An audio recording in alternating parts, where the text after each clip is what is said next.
तर आजच्या व्हिडिओमध्ये आपण मार्गशीर्ष महिन्यातील आपण श्री महालक्ष्मीचं व्रत करतो, गुरुवारचे व्रत करतो। तर ह्या व्रताचं उद्यापन कधी करायचं आहे, कसं करायचं आहे, शेवटच्या गुरुवारी अमावस्या आहे, मग उद्यापन आपण करावं का, उपवास करावा का, किंवा मग मासिक पाळी आल्यास उद्यापन कधी करावे, किंवा मग तुम्ही या महिन्यामध्ये मार्गशीर्ष महिन्यातील गुरुवारचं व्रत हे महिनाभर चालतं।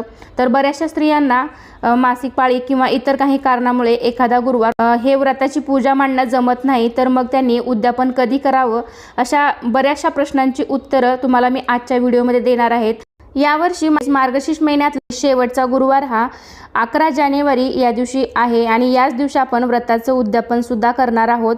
तर तुमच्या मनामध्ये अमावस्या असल्यामुळे शंका असेल, पण दिवाळीचं लक्ष्मीपूजन सुद्धा आपण अमावस्येच्या दिवशीच करतो, तर मग हे सुद्धा आपण महालक्ष्मीचं उद्यापन करणार आहोत। तर मनामध्ये कुठलाही संकोच न बाळगता आपण मार्गशीर्ष गुरुवार व्रताचं उद्यापन